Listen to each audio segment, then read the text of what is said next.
Good morning, everyone, and welcome to those joining us in person or via my favorite TV channel, ACTV. Thank you for joining the Adrian Arch Latin America Center in partnership with the Scowcroft Center for Strategy and Security and my colleague Matt Kroenig for this incredibly timely conversation on U.S. military posture in the Caribbean and the road ahead in Venezuela. I'm Jason Marzek, Vice President Senior Director here at the Adrian Arch Latin America Center.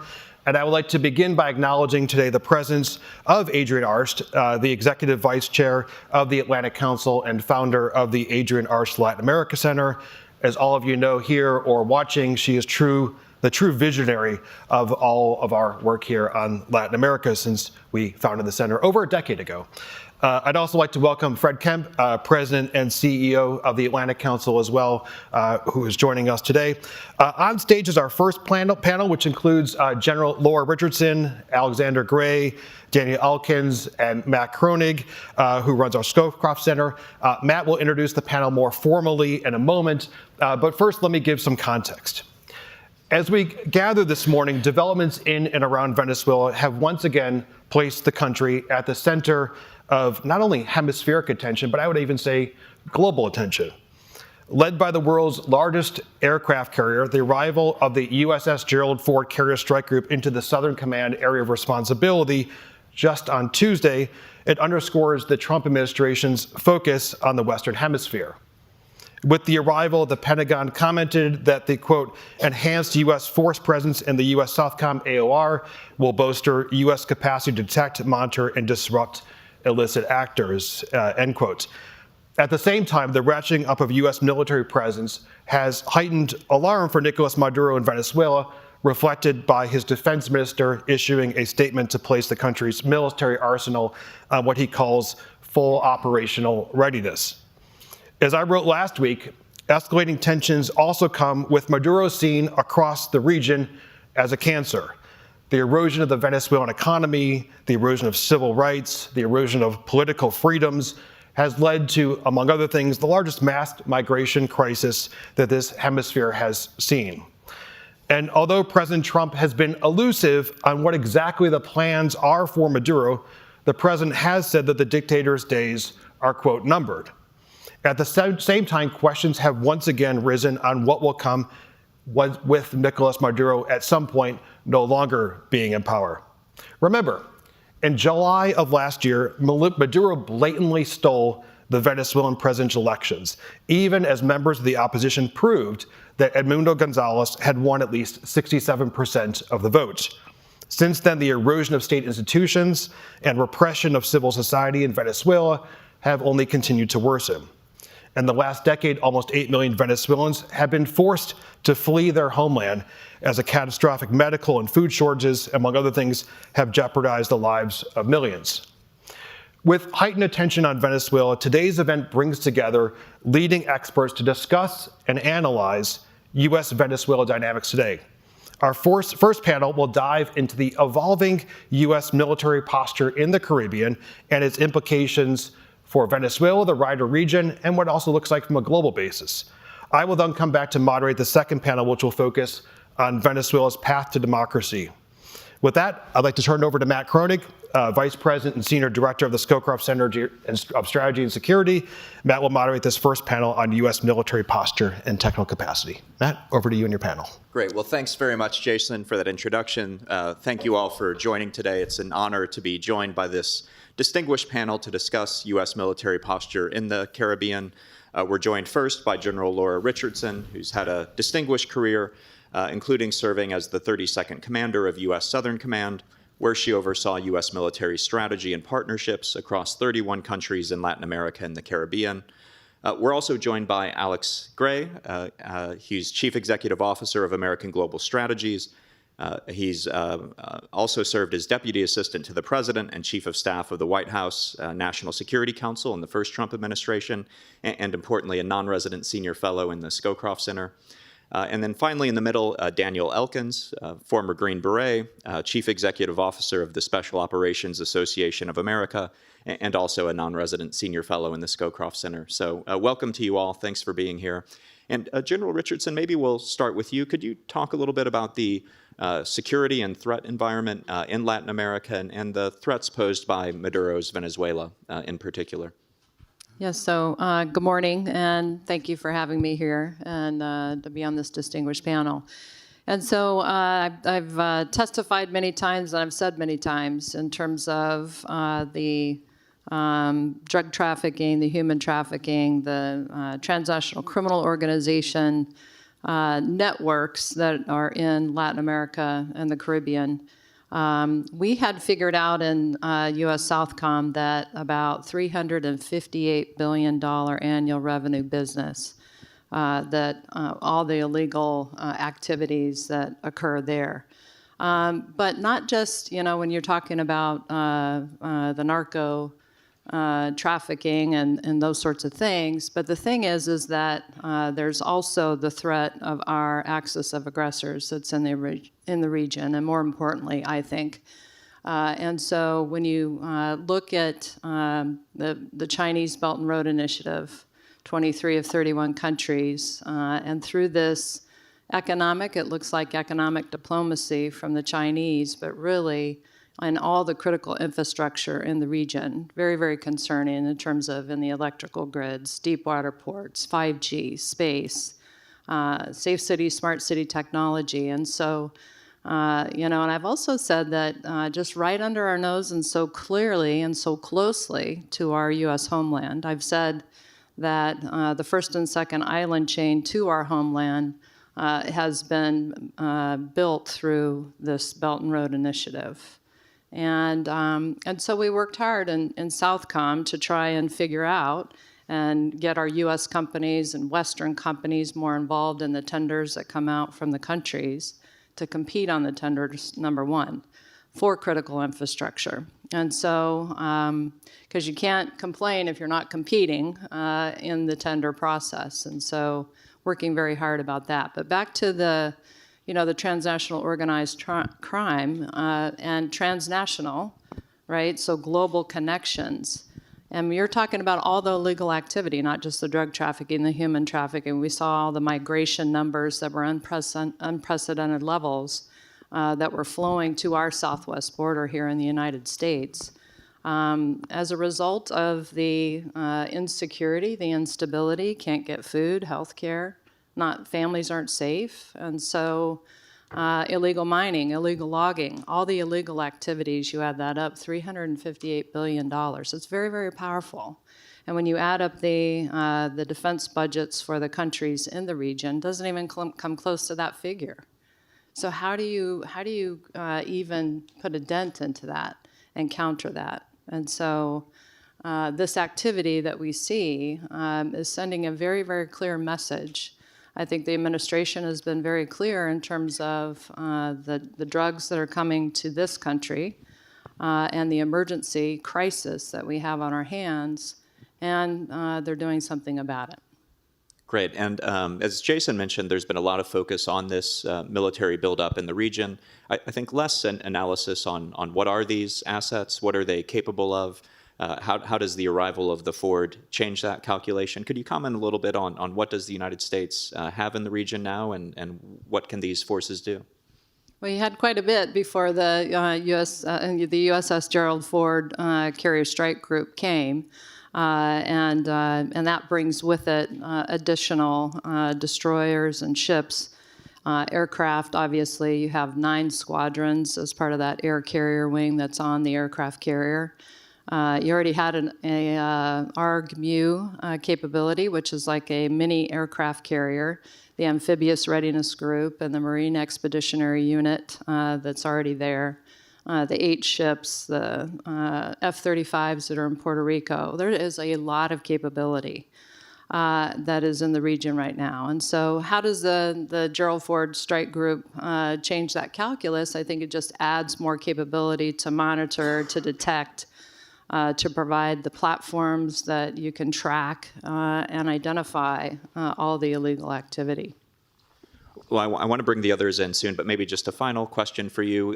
Could you talk a little bit about the balance of power? How capable is Venezuela's military? What assets do they have? And what is the military balance? So I'd say it's, in terms of the capabilities, they have older systems, the modernization is lacking, the operational readiness is lacking. They have maybe about 20 Russian Su-30 fighters, maybe about 15, 16 F-16 Alpha or Bravo models, which are the older models, not very capable. But still, they're some sort of capacity. Yeah, some tanks and some armored carriers, and a layered air defense system. But again, it's old, it's outdated, and really, I think it's more to protect the internal part of the country, the capital, the regime, versus being, really a country's defense system. About 120,000 active duty members in the armed forces. The reserves about 100,000, the Guard about 120,000. But Maduro's been very vocal about mobilizing 4.5 million militia and showing pictures of them having man pads and things like that, surface-to-air missiles. So they have some capability, more capability than most countries in Latin America, but certainly not to counter the capability that is in the region from the United States, clearly. Well, I have many more questions for you, and we'll be coming back, but I think maybe now I'll turn to Alex next. And Alex, you worked in the first Trump administration at the NSC. Traditionally, U.S. foreign policy is focused more on Europe, Asia, Middle East. This administration has prioritized the Western Hemisphere. Can you talk a little bit about why you think the Western Hemisphere is so important for the Trump 2.0 administration? Sure. Well, thanks so much for having me, Matt. It's great to be here at the Atlantic Council and on this distinguished panel. General, good to see you again. So I'm going to do a very Washington thing and reference my own article. So probably 2 weeks after the president's reelection, I wrote a piece in Foreign Policy, and I said, this is going to be a Western Hemisphere-focused administration. And I think we were already seeing some very clear signs of why the president was headed in that direction. I can tell you from my personal experience, having worked for him for over 4 years, the president has a very keen sense of place that comes from his background in real estate and business. And it was always clear to me from my interactions with him that he took Western Hemisphere issues very personally. To him, it was about place, it was about our proximity, and he was particularly interested in Belt and Road, economic-related issues, foreign adversaries in this hemisphere. So going into the election, going into the transition in 2024, it became very clear to me that the president was really all of these trends of issues that he's been focused on for many years were going to come together in this renewed focus on the region, on the hemisphere. So you saw very early on, I think within days of his election, you saw talking about the Panama Canal, talking about Greenland again. When you look at, a lot of people here in this room and who are watching know that traditionally when the president is announcing his team, the first ambassadorships that get announced are Western Europe, maybe Asia, maybe Israel. He was announcing 12 Latin America political ambassadorships within weeks of being elected in 2024. Greenland, Panama, tying in the immigration and border security issues, elevating I would argue, his most trusted long-term aide, Stephen Miller, to be the Homeland Security Advisor with direct responsibility for controlling Western Hemisphere or controlling drugs in the southern border, tying that into the Western Hemisphere. So all of these personnel, policy focus issues were coming together very quickly after he was reelected. And I think what we've seen ever since is tying all of this kind of thematically into the president's focus on what are the ways in which our foreign policy can directly impact Americans. And we've seen this conversation in the Biden administration, foreign policy for the middle class. I think as the president's trying to think about what is a foreign policy theme that can get buy-in from the American people over the long term. One of the things that's going to resonate is directly related to Western Hemisphere, our security, economic security, security from fentanyl and illegal narcotics. So all of these themes that have characterized the president's now 12 years in public national political life are all coming together in the focus on this region. And the last thing I'd say, Matt, is I think when you're thinking about the president's focus on Venezuela and the hemisphere and how much of that is narcotics focused, I think there's a major emphasis on, what is the number one direct security threat to the average American going about their business. And the president's team would argue that it's narcotics coming into our streets, into our neighborhoods. And that is sourced from places like the cartels in Venezuela. And so I think if the president's trying to draw this larger theme between, what are our direct security threats at home, where is this historic sense of America's predominant security interests, that being in our hemisphere, the hemisphere we share, I think this all comes together in a much more expansive approach to our interests in the region than maybe you've seen in the last 20, 30 years. So that makes sense, the focus on the Western Hemisphere, but the president's also talked about Greenland, about Panama. Why the focus on Venezuela and Maduro now? Well, I think the case that I would make and that I think the president's team would probably make is Venezuela constitutes one of the most significant direct threats because of the tie between the Venezuelan regime and the narco traffickers. It constitutes a direct threat to core American security interests, right? And if the president, I think if they're defining what those core security interests are, one of them I mentioned was the ability to protect Americans from the importation of deadly narcotics and the direct contribution that the Venezuelan regime makes to that effort. And I would argue, and this is something we may touch on later, is the president.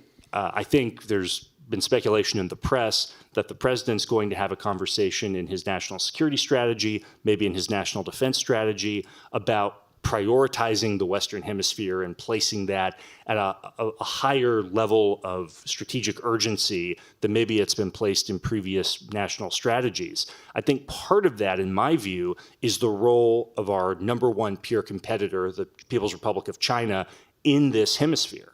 And so I think a lot of the speculation by my friends in the China hawk community have been, well, the president's going to de-emphasize how significant the competition with China is in favor of the Western Hemisphere. What I would argue is that Venezuela, given the ties that it has with China, the ties that it has with Russia, is part of the larger great power competition that's going on globally. And so when the president, presuming that this is accurate, the president prioritizes in his NSS and his NDS Western Hemisphere and American security interests in the hemisphere, I think that's simply acknowledging the fact that China and Russia are deeply involved in very nefarious ways in this hemisphere. And Venezuela is probably, along with Cuba, one of the most pronounced ways in which they're exerting that malign influence. So I think we have to think about this in a holistic and global way and tying these disparate threads together to better understand what this overall strategy is. Thanks very much. Interesting analysis, Alex. And Daniel, let's turn to you now. You're a former Green Beret, CEO of the Special Operations Association. Laura, General Richardson talked about the overall posture in the region. What about special operations forces? What special operations forces are in the region, and what role might they play in any contingency involving Venezuela? Well, Matt, thank you so much for having me today. It's two very, very tough acts to follow. So I'll try and add some color from the perspective of special operations. But I think it's important for the audience to contemplate that this president and the American First agenda is very unique in terms of it's not a second-term president. He's a third-term president. He never stopped thinking about putting America first during the interim between 45 and 47. And I think what we're seeing is a very sophisticated, calculated, and coordinated effort, as the other panelists have mentioned, to secure hemispheric dominance. From the soft perspective, I think it's important for people to understand the role of Special Operation Forces. They serve as a shaping operation, not the main effort, right? So we have to take into consideration what the initial military objectives are for the current COCOM and how SOF in the region is going to help shape, and we are a surgical tool, not a sledgehammer. Right. So I think it's important to understand the force posture. Obviously, you have the ocean trader that's been in the region for, the last 2 months. There's been a lot of publicity around some of the deployments of SOF personnel to Costa Rica. So you are seeing a force structure that's building up that offers a very sophisticated but very surgical capability. But it doesn't end there. I think it's important to understand how SOF is used and what the day after looks like. And I know we'll get into that in a little bit, but you have regional partnerships that have spanned multiple decades that I think highlight, a potential way forward, right? It's not occupation, it's partnership. And I think we can look to Colombia for a great example of what a strategic partnership has looked like in a successful partnership, and contrast that against Afghanistan or Iraq. Great. And you've served all over the world. What are the lessons from other operations around the world, or maybe in the region, looking back historically at things like Grenada and Panama? What are the lessons that we might want to think about as we think about a contingency with Venezuela? Yeah, I think you have two great case studies with Panama and Grenada. And then I also think you have a great case study of the SOF capability in the first several months when we went into Afghanistan under General Mulholland and Task Force Dagger.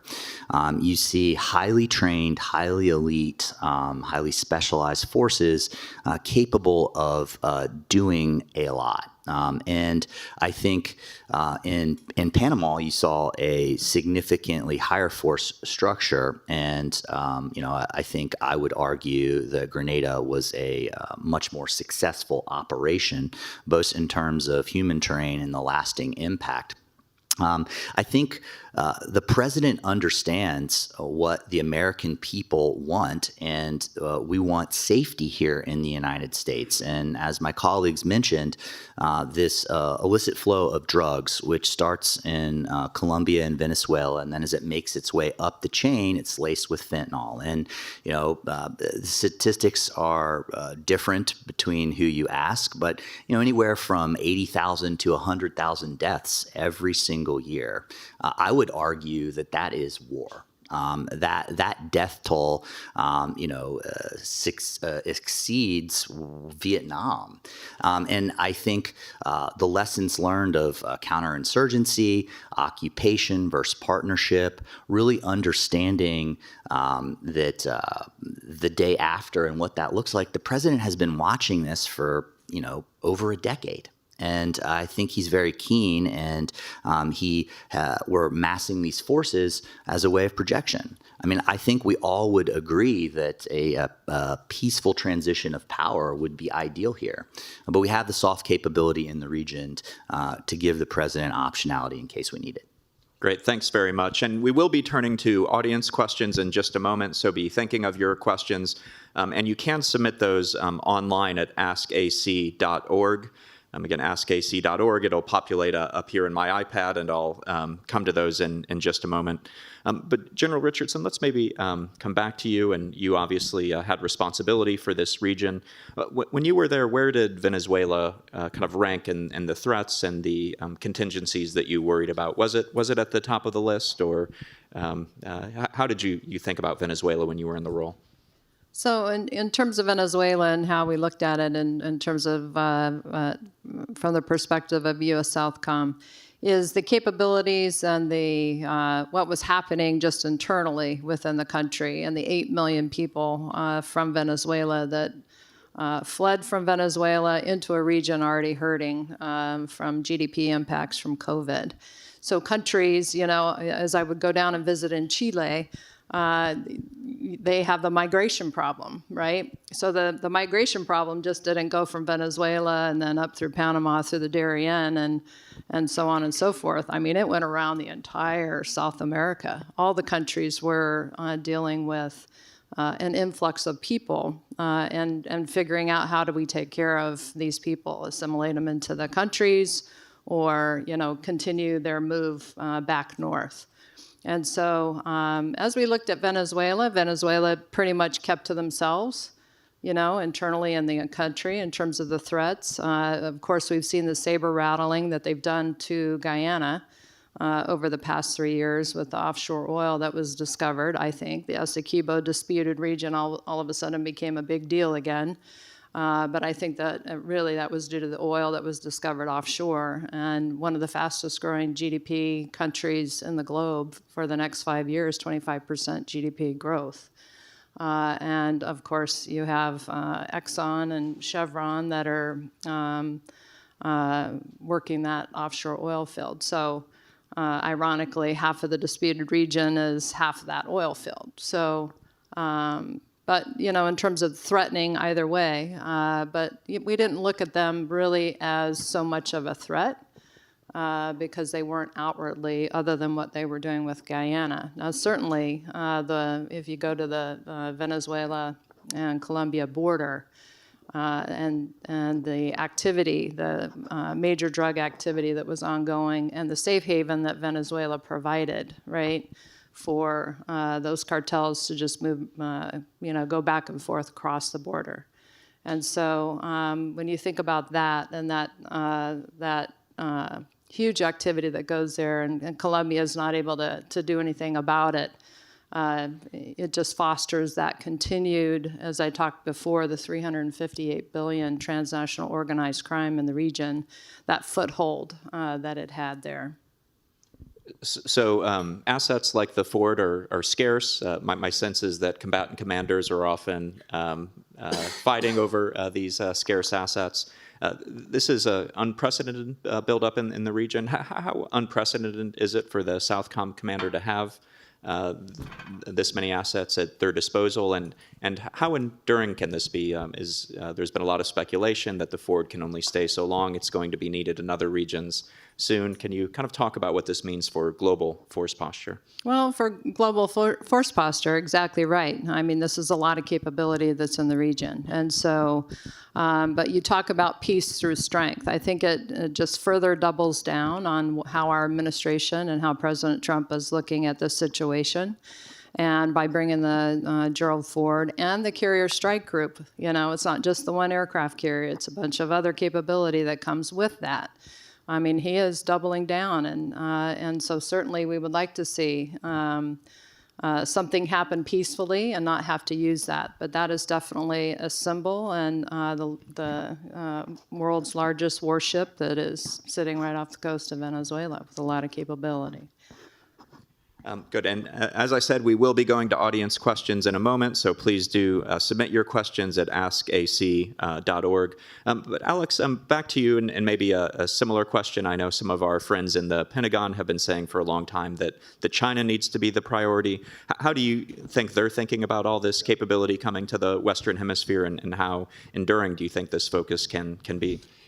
It's funny, Matt. I actually think that if you want China to be the priority, I think you have to think about where is China most a threat to our core interests. And I would argue that the logical place to start is our own hemisphere. And we can go through the litany of things that China is doing in this hemisphere that are antithetical to American interests. And it's the Belt and Road activity.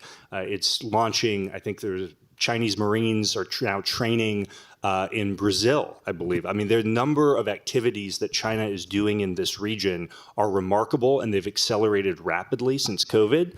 And so I don't think that you can draw this neat delineation between the U.S. is in a competition with China, and we are only going to focus on where that competition in East Asia, the Indo-Pacific. I think, if you look at previous national security strategies, there was always this kind of throwaway line that, it was read as a throwaway line that, our core interest is homeland defense in our hemisphere, but we have all these other global interests as well. I think what the president's doing is he's kind of rejiggering that formula. And he's saying, yes, we are in these global competitions, but before we can be successful globally, we have to be successful in our region, in our hemisphere, against these foreign adversaries. And only once we have secured our core interests at home can we then go and focus on projection abroad. And I think, my guess is that's likely to be the way they frame this. Now, in terms of how long can we sustain this presence, I would defer to the general on the technical ability to sustain it. I think from a political will standpoint, the president's made very clear that this is one of his top priorities. The president's made clear this region is probably his top priority. I think from the perspective of the national leadership, they're going to sustain this as long as humanly possible until they obtain the objective they want, which is to stop the flow of deadly narcotics into the United States, killing Americans at home every single day, with the full contrivance of the Venezuelan regime. And so I think from a national political standpoint, I think that this is a long-term objective.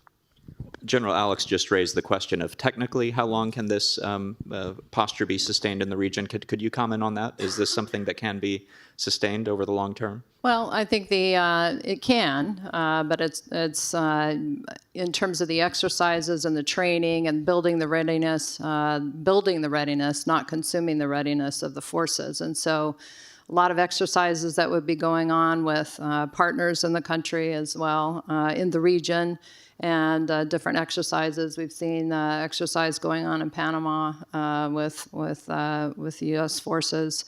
And so just continuing that training and those sorts of things and exercising, and you just continue to build the readiness. Now, how long there's not a specific, time that it turns into a pumpkin and you got to leave. But the other thing is, too, is this is a priority for the president. And so in terms of stopping the flow of drugs, what Maduro has been able to do by having a safe haven in Venezuela for the drug cartels and the transnational organized crime intertwined with his military. And then you add the Chinese, the Russian. there's Chinese capability that Venezuela has. There's Russian capability that they have as well. And so it's a safe haven for that. And you just add in terms of the visits that Maduro has had there, in terms of the Russian foreign minister that visits periodically, like every quarter, and goes to Venezuela, Cuba, Nicaragua. The Iranian president had visited. So you just have all these high-level visits from our axis of aggressors. And as we see Maduro reaching out to China and also to Russia for help, and you're not hearing a whole lot. You're hearing a little blip about how Russia might help, and we've seen an aircraft land there, probably with some spare parts and things like that for, I discussed the readiness problems that they have with their old equipment. But it's just a safe haven for all the things, pretty close to our homeland, like I said. And so focusing on this ability to be able to have all these illegal, illicit drug trafficking, all the illegal activity, and then all of our axis of aggressors to be able to work so close to our homeland. Not good. Well, that's a good transition into audience questions. We have about 10 minutes to go, and so I'll turn to the questions which are coming in here on the iPad. And again, if you'd like to submit questions, you can do so at askac.org. And so first question is about the axis of aggressors, and if there is some kind of U.S. action against Venezuela, how likely is it that Russia, China, Iran, other global players will come to Maduro's defense? Daniel, you haven't spoken in a while. Would you like to take this one? Yeah, I think understanding how our adversaries work it really sheds light into what their actions are going to be. And especially when you look at how the Chinese work in their total war concept, as well as how Iranians use proxies, I think absolutely there's going to be support. Now, does that look like, overt military support in the form of kinetic activity? Probably not. But they're already giving support, and they have for quite some time. As my colleague mentioned, the Chinese are training in Brazil right now, so they're already there.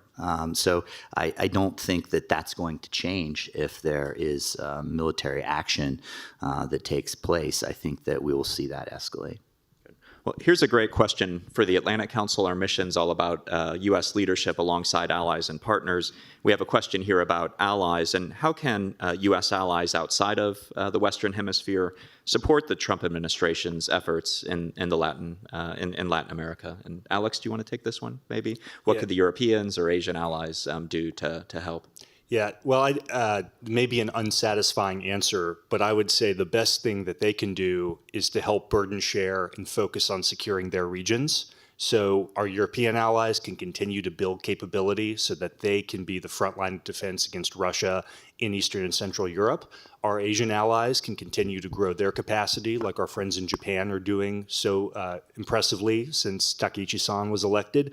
I think they are the bulwark against Chinese aggression in the Indo-Pacific. And the more that we have that type of sophisticated burden sharing, the more we can focus on our core interests here in this hemisphere. Great. And another question about what this means for relations with other countries, and General Richardson, maybe this one for you. How does this U.S. strategic posture shift? What does this mean for relations with countries in the region? And are we seeing countries in the region supporting these efforts, reacting badly? What are the implications for the U.S. relations with the rest of the region? I think the relations remain very strong. I think the countries are very supportive. They've all had to deal with the additional burden of Venezuela and what's happened in Venezuela.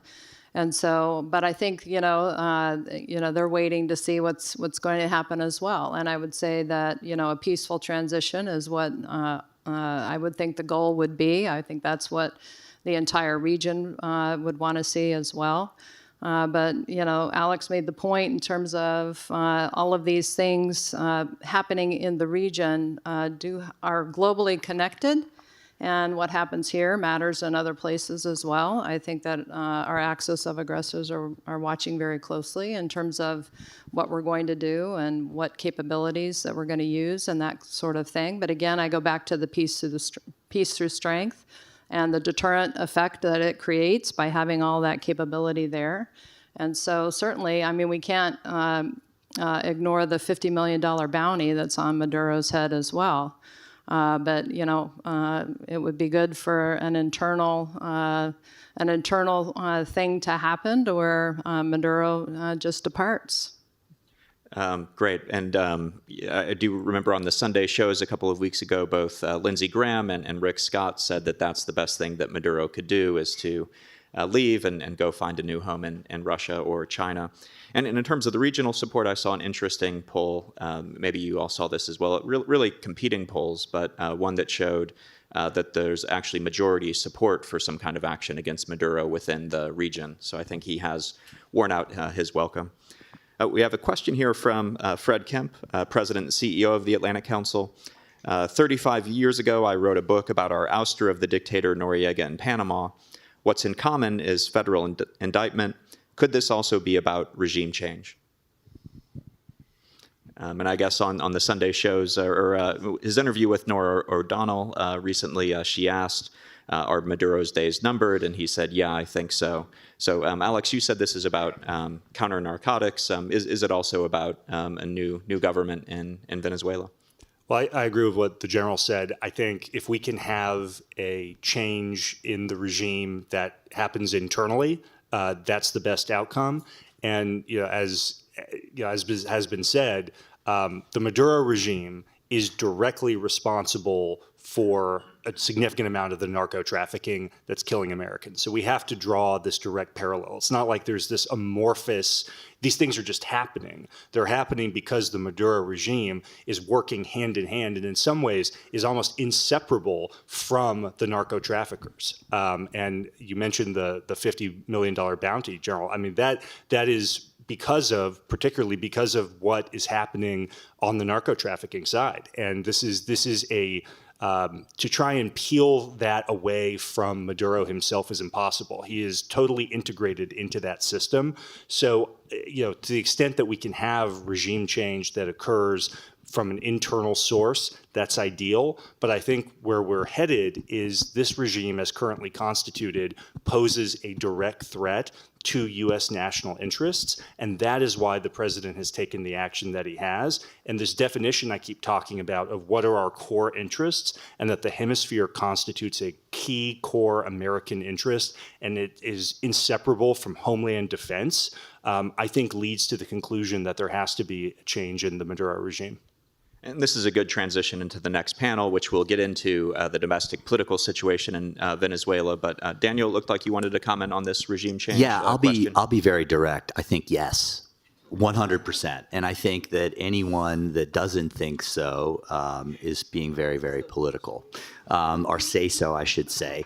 But I think it's important to understand what the context, right? This isn't a grand strategy. If nothing is vital because everything is vital, then we don't have a coordinated strategy. And I think the regime change does not need to be pejorative. It's good for Latin America, but it's also good for American interests. Fentanyl has impacted the United States from West Virginia to Wisconsin. Every one of us in this room have been touched by it. The suicide epidemic for veterans is 20 a day. It's 4x of that from fentanyl, right? And this is about protecting American interests. So I just wanted to be very, very direct to your question. And General Richardson, would you like to comment on Fred's question about what are the objectives here? Is it regime change? And with just a couple minutes to go, I guess any final thoughts you'd like to leave with our audience? I think it's definitely a pressure campaign, and with the capability and the arrival of the Forward Carrier Strike Group as well, to build up that capability even more and put even more pressure on that situation. So I would concur. I would agree that that's probably what that is, beyond just drug boat diplomacy, and so. But what has been able to occur, I mean, in terms of, I just go back to $358 billion annually. I mean, how do you break that? That is following the money. That is transnational organized crime at its best. That is global threat to all of the countries. And so and what it's done to the United States of America and our fellow Americans.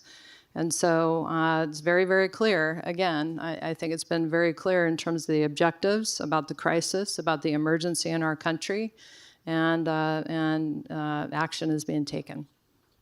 Well, consistent with the Atlantic Council approach, I think this panel has shed light, not heat, on this issue. I'm certainly more informed than I was an hour ago. I hope our audience is as well. And it doesn't seem like this issue is going away, so maybe we'll come back in the coming weeks and months and reassess. But for now, it's been a terrific discussion. So thank you very much, Alex Gray, Daniel Elkins, and General Richardson. So thank you.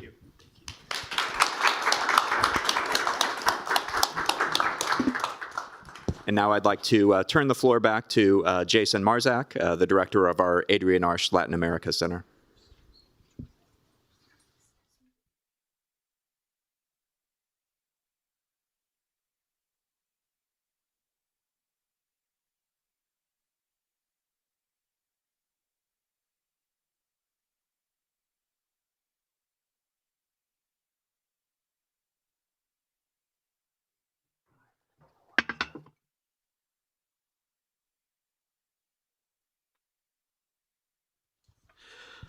Well, thank you, Matt, for moderating an excellent first panel. This is probably one of the quickest panel transitions as well that we've had at the Atlantic Council. So General Richardson, Daniel, Alex, thank you as well. Again, I'm Jason Marzek, Vice President and Senior Director here at the Atlantic Council's Adrian Arst Latin America Center. I'm going to introduce our distinguished panelists in a moment. This next panel will build on insights from that first panel on military engagement, military posture, by focusing more specifically on the political and institutional dimensions of Venezuela's future. As the Maduro regime continues to pose a threat, not only to its own people, but also the region at large, it's more important than ever to understand what a path to democracy in Venezuela could look like, the role of international and domestic actors could play in this transition, and at the same time also to recognize that at this point in time, hopes are pretty high. This is about this moment. General Richardson mentioned the pressure campaign as well. Before we dive in this panel, I'd like to, of course, introduce our speakers. Seated next to me is Elliot Abrams. Elliot is a senior fellow at the Council on Foreign Relations. He is also the former U.S. Special Representative to Venezuela, and then concurrently served as Special Representative to Iran in the first Trump administration.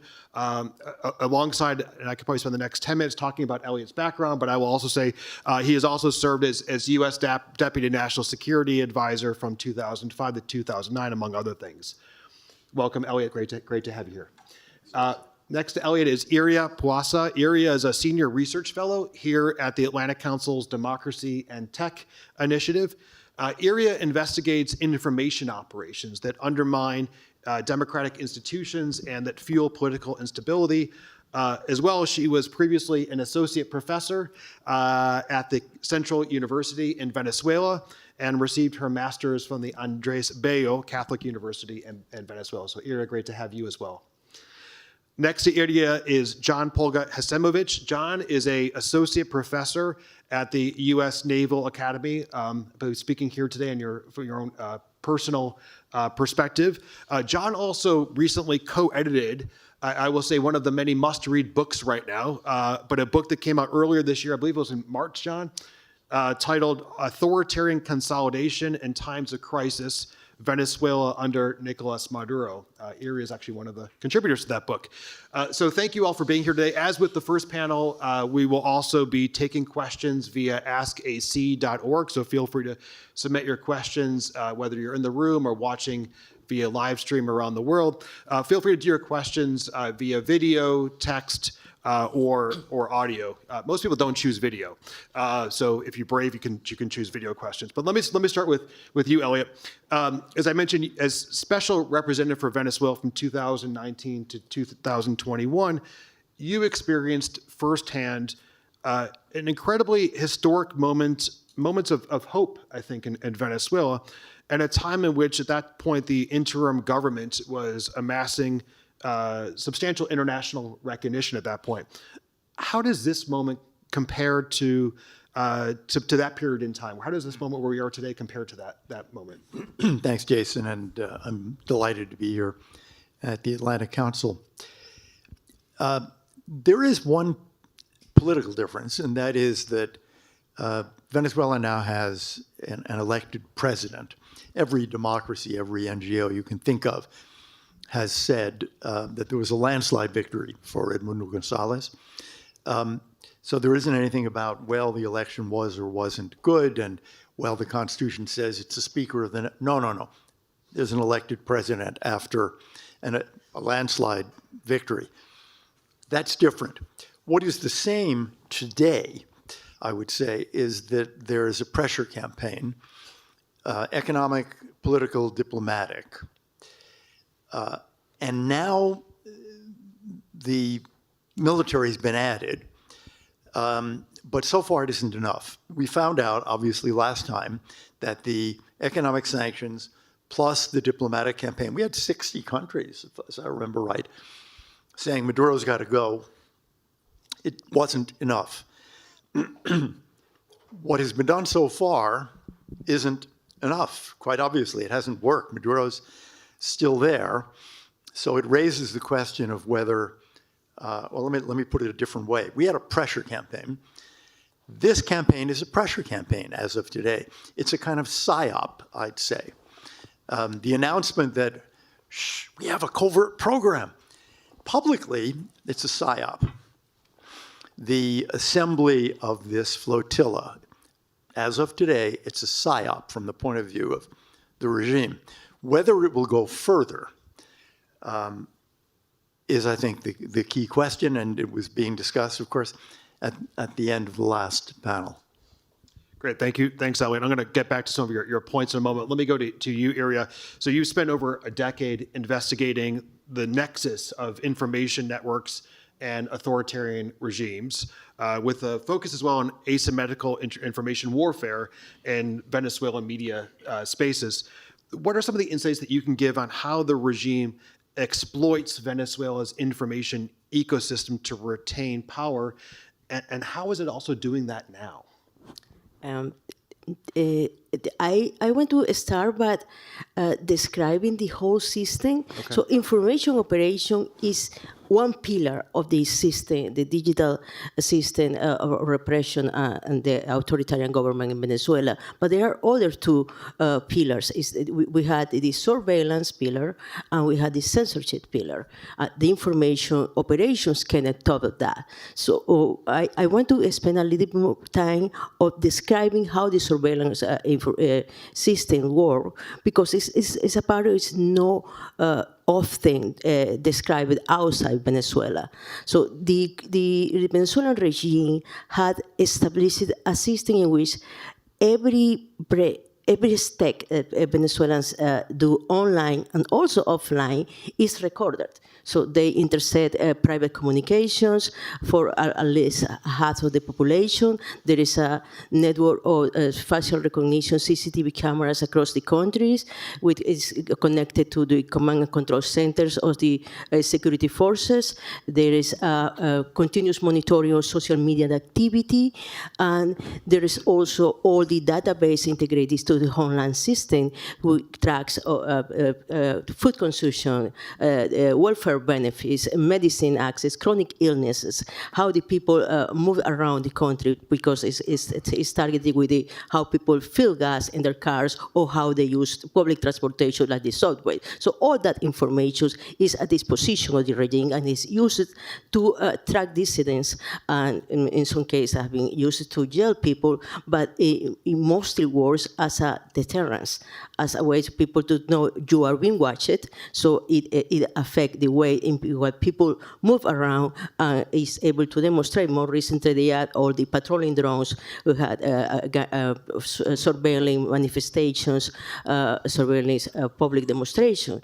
On top of that, we had restriction of the access to information, so most of the digital media is censored in the country, about 200 websites are blocked, nine websites devoted to news are blocked inside the country, and have been over a year in which Signal, YouTube, TikTok, Twitter have been blocked for the access within the country. So people need to use VPNs to access information about what is happening, and that makes things a little bit more difficult. And on top of that, there is the information operations apparatus. Venezuela have been very active in the use of the internet and social media for spreading propaganda since 2009 at least. So we have been, first they were interested in domestic information, because at that time it was contestation within the countries where it was still some electoral contestation. So they want to make sure they keep mobilized their grassroots. In that time they had grassroots, and they can harass the opposition and track their point of view. But over the years, that has moved also to hemispheric operations of information, and they have a very high capacity states in that regard, with a different kind of tactics working together, affecting the way in the information environment works in Venezuela. Thank you so much, Iria. So media censorship, information blocked, propaganda, and everything you do online is being seen, heard, recorded. I think that's really important to put into context. So John, as I mentioned, you recently co-edited a book with IRIA, Authoritarian Consolidation, Times of Crisis. It provides unique insight into Maduro's specific brand of authoritarianism. Authoritarianism isn't the same everywhere. And so what does the audience need to know insofar as how Maduro has consolidated his authoritarian regime? Thank you, Jason, for the invitation to be here on this distinguished panel.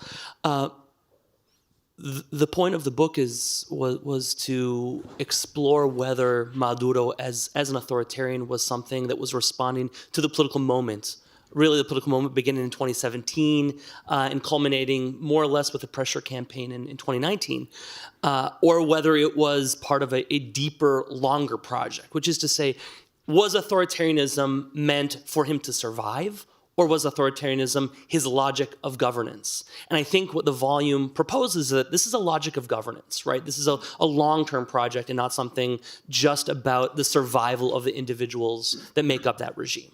And, you know, it is no accident, I guess, is the answer, because Maduro and his allies have carried out several mechanisms or implemented several mechanisms to ensure authoritarian stability. I write about coup-proofing within the military, right, which is one of the main drivers of his survival. And that's really important, John. If you could explain that a little bit more of how Maduro has deployed coup-proofing within that. Sure, yeah. So coup-proofing is this idea that measures are taken to either prevent coup attempts in the first place, or if coup attempts take place, to decrease their probability of success, right? And I kind of think we have evidence that it has been successful so far, right? So the measures that he has taken include the selective promotion and purging of flag officers, right?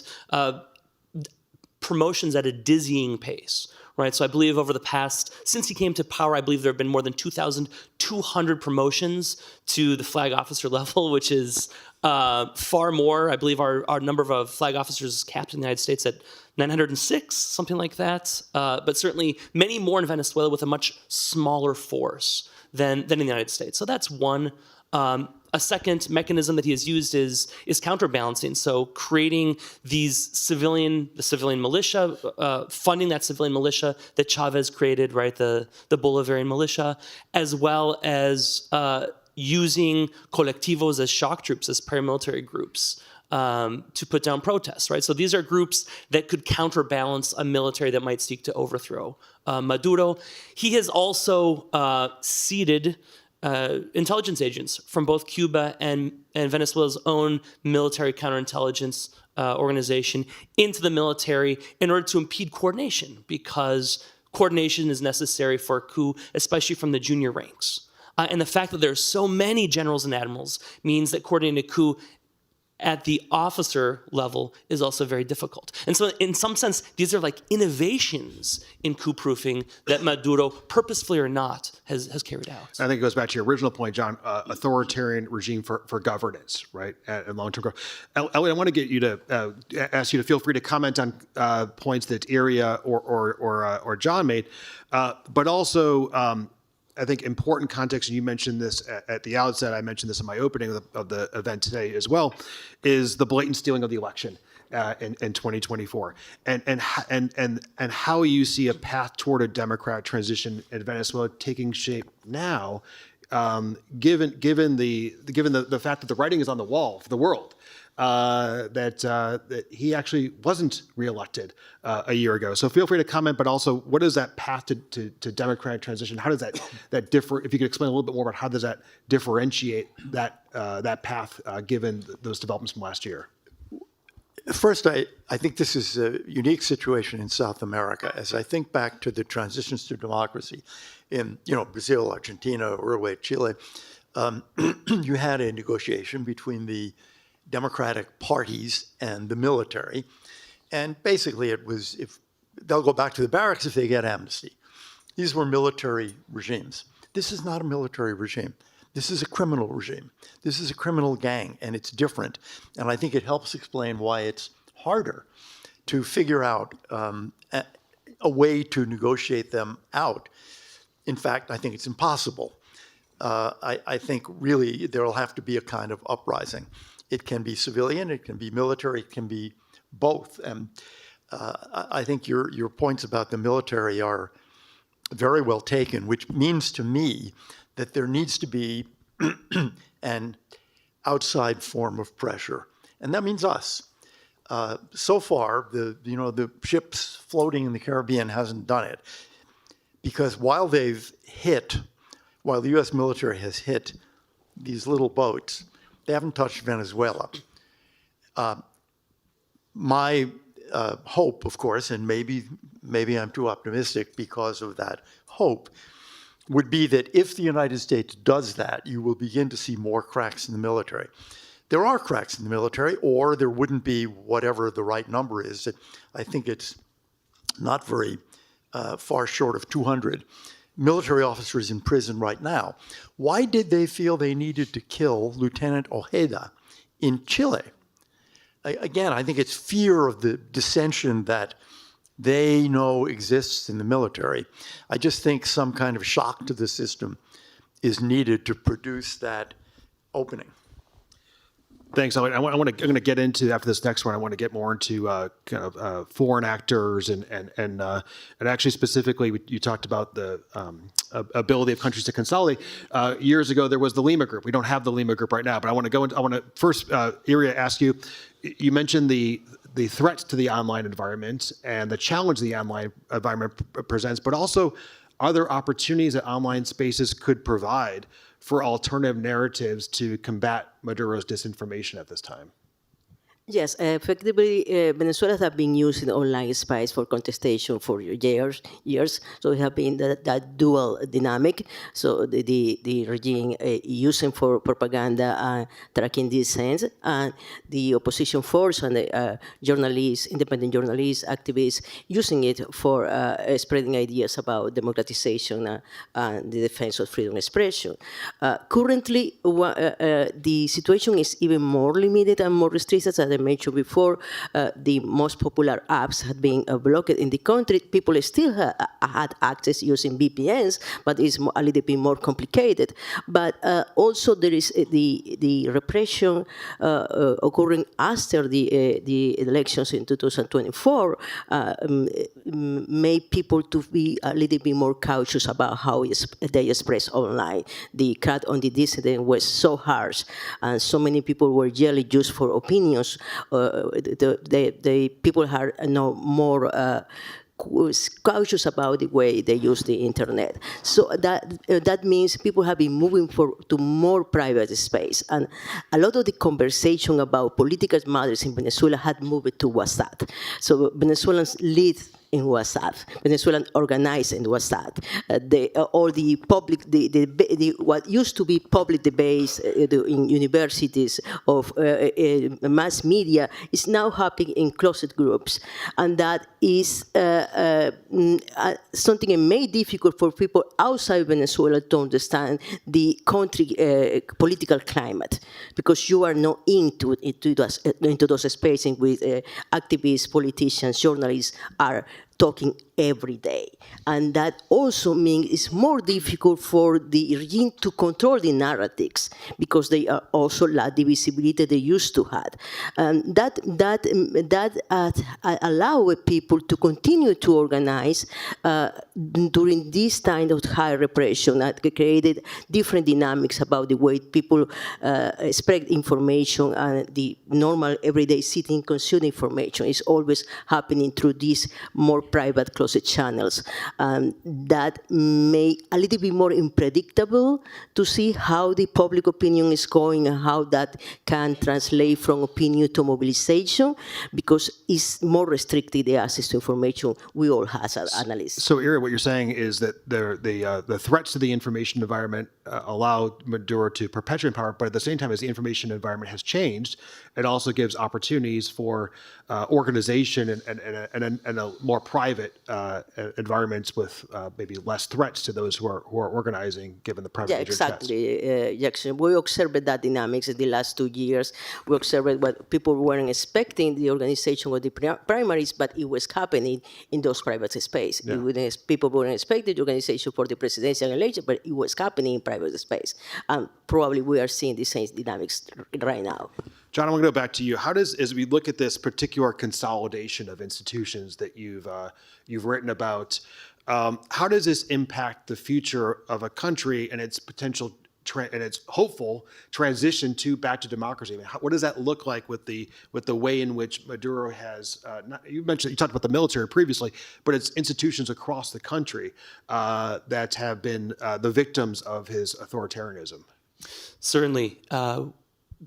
Chavez began the politicization of state institutions, and we've seen that kind of completely take hold under Maduro since 2015. There is no longer any space for the opposition in Venezuela, as Ide was just alluding to. And that means that a post-Maduro Venezuela needs to deal with institutions that are entirely politicized and are pro-Maduro and are staffed with people who have towed that party line for a long time. And so the question is, how do you de-Chavezify these institutions, right? Something like the military, de-Baathification doesn't seem to have been very effective in Iraq. What do you do to reestablish the efficacy of these institutions and organizations that have been so completely taken over? And I think that's a real challenge moving forward. So, but I want to ask you a follow-up question on that, John. And also a reminder for those in the audience or watching via ACTV, feel free to submit your questions if you've come in on askac.org. John, your research, I mean, it is a focus on the effects of government. The opposition has a plan. Maria Cortina Machado has spoken about a plan for 100 hours, 100 days, and so on. So in this scenario, what do we need to know about the diverse actors and institutions in Venezuela's political regime and how they might respond to any internal transition? Sure, I think that even speaks to the fact that there are plenty of non-state armed actors in the country that are tied to the regime, and the 100 hours and 100 days and 100 years after need to confront that. We have seen how regime change in other places has resulted in a proliferation of those groups in spaces that the state doesn't totally control. And so that plan needs to include, what do you do with the colectivos? What do you do with a sindicatos in the mining arc? What do you do with the ELN and the non-demobilized FARC that are spread across the country? What do you do with these groups that have pledged their loyalty and allegiance to the regime? And that includes, I'm going back to the military. You need to count on the support of the armed forces in order to do that. Can I just say, I'd like to think comment on that. the really interesting points. And as I think about, again, Venezuela and other South American countries, the analogy to the change to a democratic transition really is not there because of what you're saying about the institutions. It's more like Eastern Europe after the fall of communism, where the party, pervaded every political and civil institution, and it had to be purged. But in Eastern Europe, you didn't have all this violence. And I think that's a huge difference. So I think you're exactly right. One of the things that the opposition should be saying, and that we should be saying, and I hope that our covert CIA program is doing this, is conveying to people in the military, Venezuela has long borders and lots of violence, and it needs you. It needs an army. And it's going to be a better army. And it's going to be a better trained and equipped and paid army. So you're not going to be disadvantaged by this transition. You're going to be happier. I hope we're saying that. And I think, Elliot, on that point, the pay is important, right? I mean, military officer, in Venice make, minimal salary. Yep. They struggle to survive. And so that kind of backdoor messaging is absolutely fundamental. I said something about this once when I was special representative in a speech. Where? At the Atlantic Council. The problem was we didn't say it every day, and the president didn't say it, the Secretary of State didn't say it. I wish we were conveying that more and more often. So, Elliot, a follow-up question, but the president has said that Maduro's days are, quote, numbered. How do you think, it's a difficult question here, but how do you think Maduro is reacting to Trump's pressure and to the buildup? What do you think he might be thinking at this point, and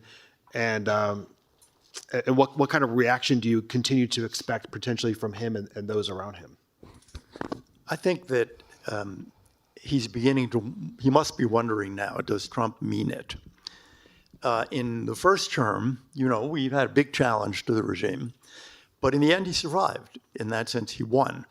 And he must be thinking, well, maybe this will go away. That is, maybe, we get to, I don't know, January, February, the Armada can't stay there forever. You cannot keep the USS Gerald Ford in the Caribbean till July, I think. So something's got to happen, or, and this is my great fear, or we walk away. And it's not inconceivable. I mean, it worries me a lot. That is, the U.S. has been saying this is about narcotics. This is about narcotics. That's the official position. So we could announce, in February, well, the narcotics shipments are down, so we won. But it's false. I mean, if Nicolas Maduro is still there at the end of this, then he won. All he has to do is survive. And I hope the president recognizes it's too late to back away. Either Trump is going to win or Maduro is going to win. That contest is now in place. And I hope the president recognizes he can win, but he's going to need to do more, I think. Yeah. What do you think it'll take for Maduro to leave power? And is there an option for him doing so that's not by force? Sure, in principle. I think they would certainly, well, we'll get to a point where I think they've got to think, maybe just Maduro has to go. You and I can stay, and Delcy Rodriguez becomes president or something like that. And I think we've already made it clear, that is, the United States has made it clear, no, that's out of the question. That would not be an improvement. I think Maduro does not yet feel he has lost and is in danger of being Noriega. And I think that we need to keep saying that too, that, it would not be so great to end up in Russia or Cuba, but try federal prison. He is, after all, under indictment. I'm sure that Noriega thought, don't be ridiculous, how could this happen? Well, it can happen. So I think we need to get to the point where more and more messages are saying, the president's made up his mind, and you are going to leave power, and the only question is how. And I don't think we're at that tipping point yet where everybody in the military and in the Dehesim, sort of recognizes, gee, Maduro is actually going to go. So the question is, what happens to me? Where do I end up? We're not there yet, but I think that's where we need to get. Area, how it's difficult to monitor communications within Venezuela, as we've talked about, but what are you seeing potentially in the way people are communicating internally with regard to some of the expectations that have been created for this moment? Yes, what I am observing is a lot of hope. It may seem paradoxical from us outside Venezuela, but the reaction for the everyday people when they see this deployment around in the Caribbean and all this conversation here in the United States, they feel hope. And that is a testament of the enormous damage Chavism caused to Venezuela. So having a population who looks at the perspective of war or aerial attacks as something hopeful, it tells you the magnitude of the suffering people are undertaking at the moment. We see this in conversations, as I mentioned, mostly in social media, but in closet groups in WhatsApp. People kind of at expectation of something happening. The change is coming, and there have been a few demonstrations across the country in the way about concentration of people by graffitis, that kind of thing in which people express that message. The few survey data has seen agree with that, so people are kind of optimistic. Change is coming. Probably people are not seeing the issues of reconstruction of the country or reconstruction of the institutions, so they are looking just at the short term, and in that regard is a optimistic look at what may happen. So people are thinking about Maduro leaving, and that is something that makes people feel hopeful. It's going to happen? We don't know. Thanks, Ari. I want to have an additional question for John Elliott. Then I'm going to go to some of the questions we've got in via askac.org. John, I want to bring Colombia into the conversation.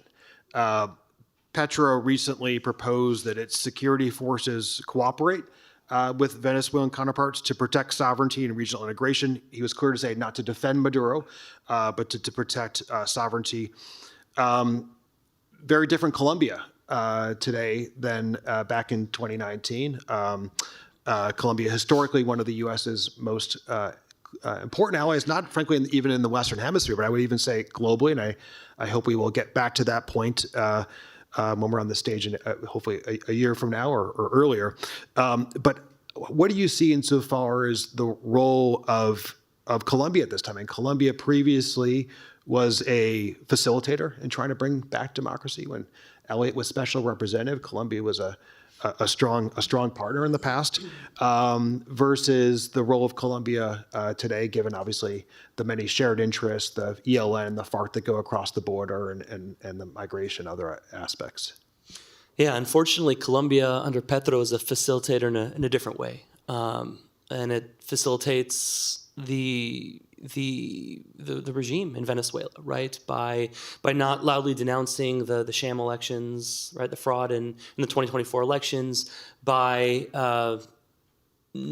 not cooperating with efforts from the United States, right, and other allies in the region to combat elements of the Venezuelan regime that feed off of that porous border and feed off of the traffic. I mean, I've heard a lot about narco trafficking today, but that cocaine isn't coming from Venezuela, right? That cocaine is coming from Colombia.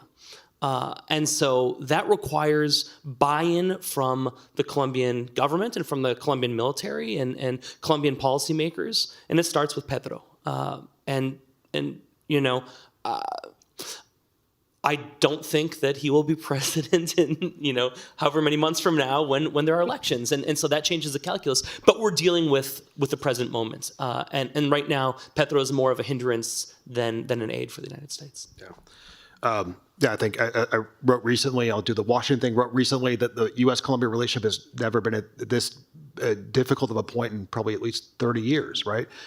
Since the sanction of Samper in the 90s, right? Elliott, you've looked at non-Western Hemisphere countries and their role in Venezuela. Last question, and General Richardson mentioned Russia in the first panel as well, a Russian aircraft that had recently arrived with some spare parts for Venezuela. How strong are these alliances for Venezuela at this point? Russia or Iran, I think we learned a lesson in Iran. After the U.S. bombing, what did their friends in Russia and China do? Nothing. It was either yesterday or maybe Tuesday, the Russian Foreign Minister, Sergei Lavrov, was asked about this, and he said, we have no defense agreement with Venezuela. So they're not going to do anything. I mean, I'm not suggesting they may not, land a plane or two, but fundamentally, just look at the balance of forces between the United States and Russia, never mind China, in this region. They may call for UN Security Council session, et cetera, but they're not going to do anything. I'm going to take a question here from Dan Erickson, who's a non-resident senior fellow here. Do you think, and we got to this a little bit earlier, do you think there will be a mission accomplished moment with the current U.S. military and diplomatic strategy regarding Venezuela? If the answer is yes, what does that moment look like? And if the answer is no, why not? Me? I'll turn it to you, Elliot. The mission accomplished moment is when Maduro is gone. Obviously, whether that's a real mission accomplished moment depends on what else is going on, what's the context. But I think from a kind of political point of view, that's the moment. If he doesn't go, President Trump has lost this engagement. Any other additions? No? I would say from the point of view of the Venezuelan population, mission accomplished is when a democratic government is in place. So Delcy Rodriguez won't do it. And the hope that's being created right now, as you were mentioning, area as well within People had Venezuela. hoped. Well, how credible is that? I left to the military analysts. I'm going to take actually, I meant to take another question for this panel as well from Fred Kemp, who's our president CEO in the audience today. I will read it aloud. Elliot, good to see you. You were involved in Panama 35 years ago when Noriega was removed. Can you compare the situation then with Maduro in Venezuela now? The stakes seem even higher now. The one thing in common is the indictment for drug trafficking. And it's not just Maduro, it's Cabello and others in the regime. And I think that's a very significant analogy. I think the difference is that Noriega hadn't had enough time in power to do what Chavez and Maduro have done. And John was describing this kind of system that's been built that didn't exist in Panama. And in fact, Panama actually had a civilian president who'd been elected. So the change away from Noriega back to democracy was a lot easier in the political system and in the society more generally than it will be in Venezuela. Thank you. I'm going to take an anonymous question here because I think it's an important one that we haven't addressed yet, which is how does the presence of armed groups like FARC dissidents and the ELN affect internal stability in Venezuela, and how would they also affect a transition to democracy? Maybe, John, I'll turn to you on that question. That's a fun one. Yeah. Certainly, they make a transition to democracy more difficult, and they make sustaining that democracy more difficult. And they make deepening that democracy more difficult because they present real obstacles to governance in regions, not just far-flung regions, right, in Apure and Anzoátegui and places like this, but in the urban centers of Caracas and Maracaibo and Valencia and places like this. So how do you get those groups on board with a democratic government, and a democratic government that is of a different stripe, right? And I think that will take a great deal of planning. It will take convincing, and it will take probably some hard power as well. And probably also the cooperation of Colombia, going back to your earlier point. Without a doubt. Colombia will be instrumental in helping Venezuela with its transition when it occurs. But that means, again, fortifying the border and going after these groups in Colombia so they aren't seeking safe haven in Venezuela. Elliot, do you want to comment on that? Yeah, I just want to add your point about paying people. Certainly for what should be the forces of order afterwards, police and army, nothing would be more important, I think, than being able to pay salaries. I know the opposition's thinking about this. We were thinking about this in the Trump first term as well, using some of the frozen resources, perhaps borrowed money, IMF, World Bank, et cetera, to begin to pay salaries would be a terrific way to begin to win loyalty.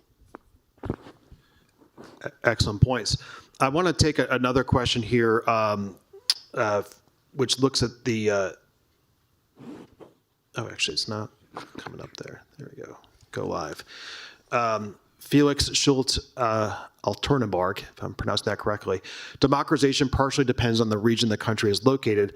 How do you assess the opportunities and capabilities of neighboring countries and the U.S. to support this development? We've talked a little bit about Colombia as part of this panel, but there's also a much broader swath of countries across the region that I think have a vested interest in democratization in Venezuela, given the, as I mentioned from the outset, the cancerous effect that Maduro has across the region.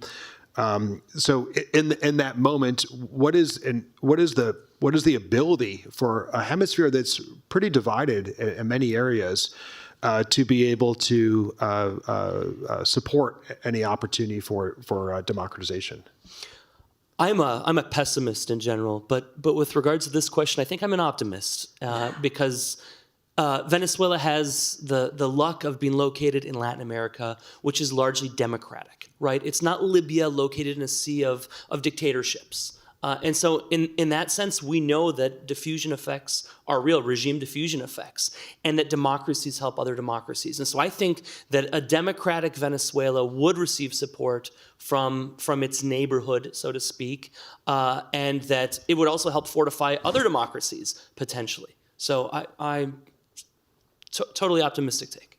Also, I think countries in South America and Central America will see the opportunity of a democratic Venezuela. To begin with, the issue of the forced migration will be under control, and that is a net benefit for the whole hemisphere. But also, that is particularly true for Colombia, the reconstruction of Venezuela will signify an economic boom for the whole region. Yeah. There's also the vested self-interest from countries across the hemisphere, right? Because countries have felt the impacts of Nicolas Maduro's corrupt narco-terrorist regime in Venezuela, and they see the implications across the hemisphere with additional insecurity that countries hadn't previously felt. A lot of it an outgrowth of what we see across Venezuela. We're just about time. Maybe a last kind of 30 seconds. Any final comments from across the panel? Any specifically as we're looking to the weeks, days, weeks, months ahead, are there any key signs that we should be looking out for, key indicators, things that you think that we haven't touched on the panel that viewers should be keeping their eyes out for? I'll start with the 30-second, Elliot, and then Erie, then John. I think the critical question at this point is whether the United States will do anything militarily that actually touches Venezuela itself, even if it's a drug airstrip someplace in western Venezuela, something inside Venezuela. I think that's the key turning point. Yeah, Iria? And after that happened, how people in Venezuela react, particularly how the economic sector react and how the different fractions within the Chavismo react. Is there still going to look more presidential? That tells you a lot. Who does Maduro decide to jail? Yeah. I think that tells us a lot about how he perceives the strength of his regime in that inner circle. Well, with that, I want to end by thanking our Scowcroft Center again for this partnership, thanking our incredible speakers, General Laura Richardson, our first panel, who is also an Atlantic Council board member and concurrently serves as an advisory council member for the Adrian Arch Latin America Center. Of course, Elliot Abrams, Iria Poisa, John Polga Hasimovich, Alex Gray, Daniel Elkins, and all of our Atlantic Council colleagues for their organization of today's conversation that we put together in just a few days. And also acknowledge again and thank Adrian Arst and Fred Kemp for joining us for this conversation. Please stay tuned to the Atlantic Council as we continue to provide insight and analysis on this incredibly important unfolding situation in our hemisphere. Thank you all for joining us today.